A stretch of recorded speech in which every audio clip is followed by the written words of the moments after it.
Welcome back to Weave Along with Elewys. I'm Elewys of Finchingfield.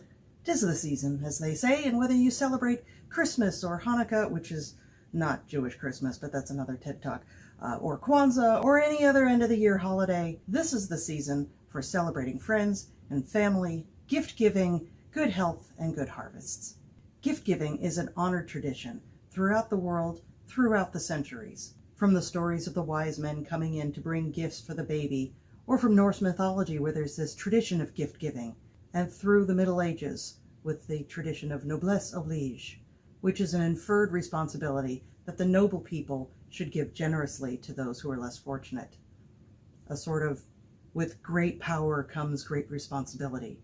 Now, this phrase didn't actually enter the English language until the 19th century, and even in organizations like the SCA, we have a tradition of largesse, or gift-giving. A largesse is not specific to this time of year, but it does seem a good time to bring forth gifts during court. And these are sometimes presented as taxes from an individual, or more often from a group, such as from a guild or from a branch. These are mostly handmade gifts, and they're given knowing that they're going to be re-gifted to another person. Often the royals will pass these on to their populace as a gift of thanks for hard work or for long-time service, and sometimes even to newcomers as an incentive to stay. And quite often these items are passed on outside of our kingdom and given to other kingdoms so that the artisan's skills can be shared more broadly. It demonstrates not just the skills, but the generosity of the SCA and our people. This year, the Spinners and Weavers Guild asked the weavers to produce several lengths of tablet weaving to put on satchels to be given as largesse. And I thought this would be a splendid time to bring out the Monster Loom to see how much this thing can actually weave. My guess is between 13 and 15 yards of warp, which is just the strings not woven on the piece. During the course of weaving, you lose about 20 or 25% of the length, so I figure I'll have somewhere between 10 and 11 yards at the finish, or maybe as much as 12, but we'll see. So the loom that you see here is a giant inkle loom that was made by local craftsman Baron Alistair McRobert. Many weavers call this the Monster Loom, for obvious reasons. I decided to name mine Mike Wazowski, for obvious reasons. If only it were green. Had a big eyeball on it. I've never actually warped this thing in its entirety. I've only done a partial warp on it, like 7 or 8 yards, not the entire thing. So this is going to be really interesting to see how it works, how best to warp the thing, how to adjust the tension, how to move or how to shift the threads around. It's kind of all a big experiment for me too. And because this is a kingdom project, I'm doing it in our kingdom colors. So it's black, white, yellow, and a little bit of red. I decided to throw in a little bit of red because our kingdom lion has that red tongue and the little claws. So I thought I'd throw in a little bit of red just to add a little extra color. So let's grab that Monster Loom and see how many yards this thing holds. And you're going to need a big cup of tea.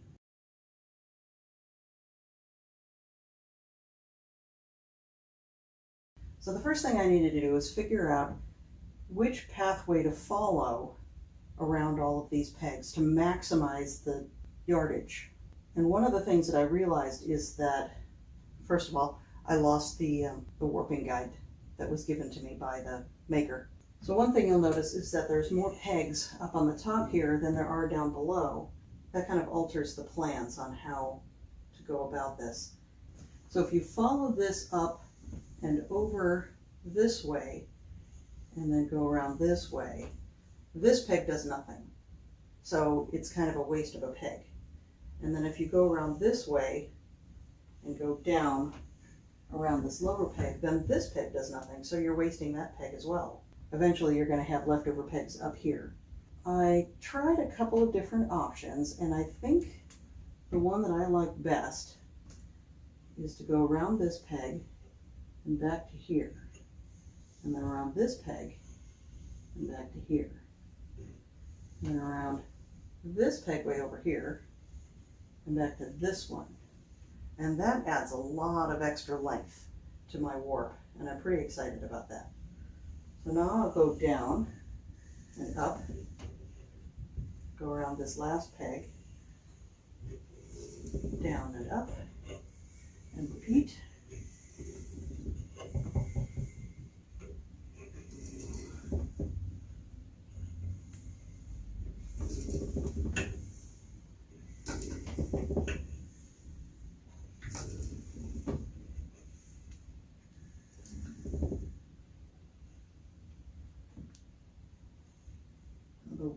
thing that I'm a little concerned about is that it goes,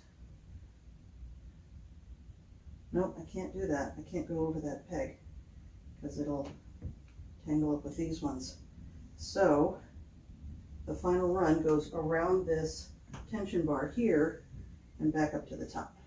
I'm just going to tie that off, and I'll step back so hopefully you can get a good look at that.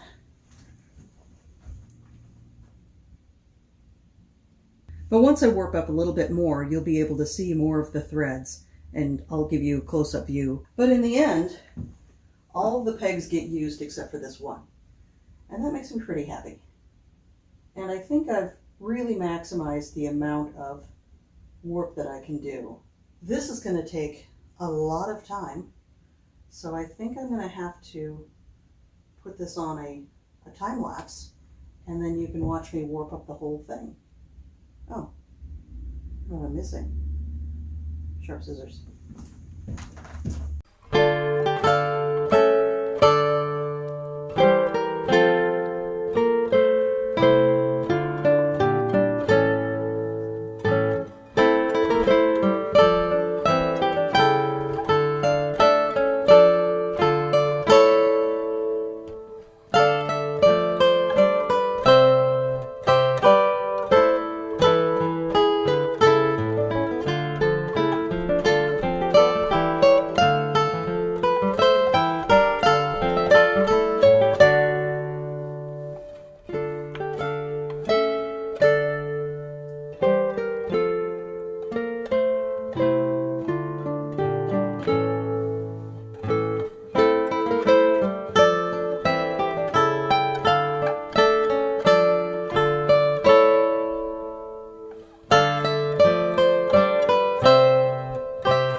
Pull the thread through, get it nice and snugged in there.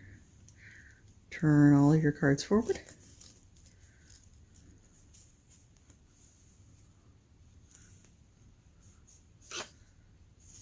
Pass the shuttle through. Don't wrap it around the post. Take your tail, pass it back through. Give it a little tug.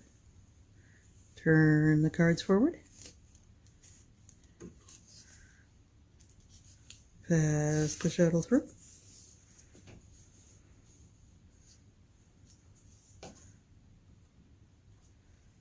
Pass the tail through.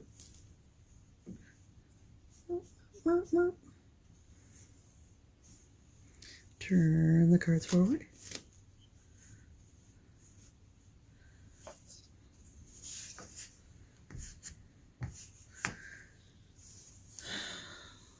Pull, cards forward, press, and pull.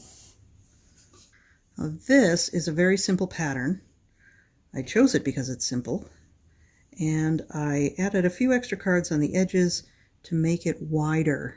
My aim was to get it closer to an inch wide. I think this is about 3/4 of an inch. So it's a little narrower. It's going to be wide enough for the purposes of this project. Like I said, I chose it because it's very simple. There are 4 turns forward, 2 turns where half the cards are going backwards and half of them are going forwards, and then 4 turns with all the cards going backwards.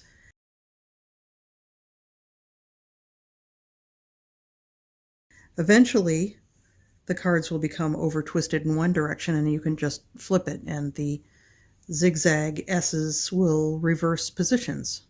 And it's going to be great. Let's get started. I did the 4 turns to anchor everything together. I could just start with pick 5 and have half go backwards. It's a little rough at the beginning here. That will likely be turned under in the project that they're doing for the kingdom. I'm going to go ahead and do pick 5. So the first 5 cards continue to go forward, and the 4 cards with the black and yellow, first 4 of those cards will go backwards, and the rest will go forwards.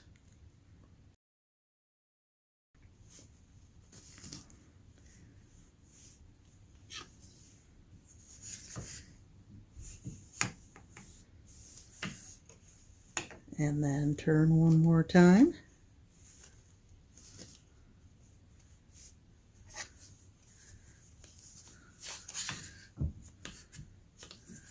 Press, pull, and leave that loop. All right, so now all the black and yellow cards are going to go backwards, and the rest will go forwards.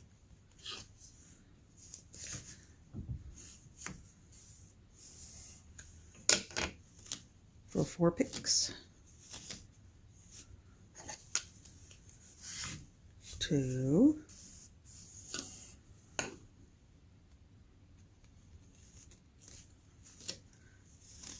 3,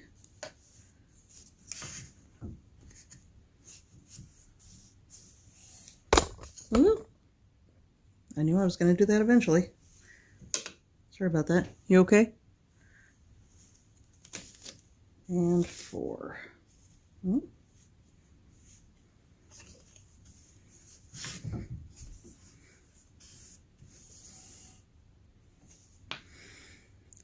And you've got the beginning of a little, I don't know what you would call that, a whirlpool. We'll call it a whirlpool. Ontier's whirlpool.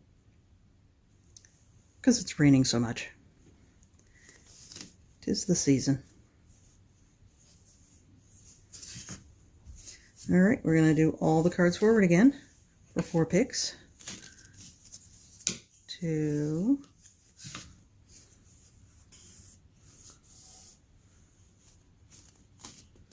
3,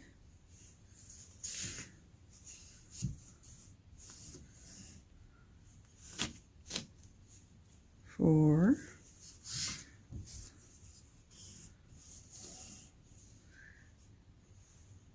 and then the first 4 cards of the black and yellows will go backwards.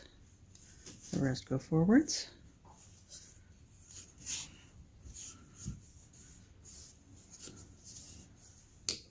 One and 2.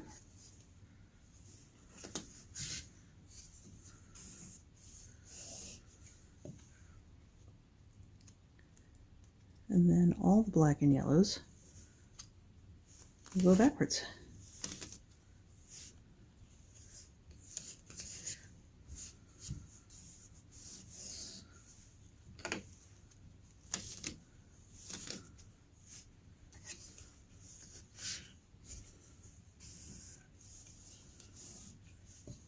Two,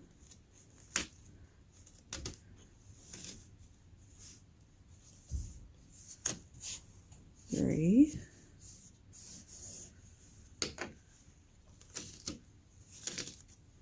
and 4.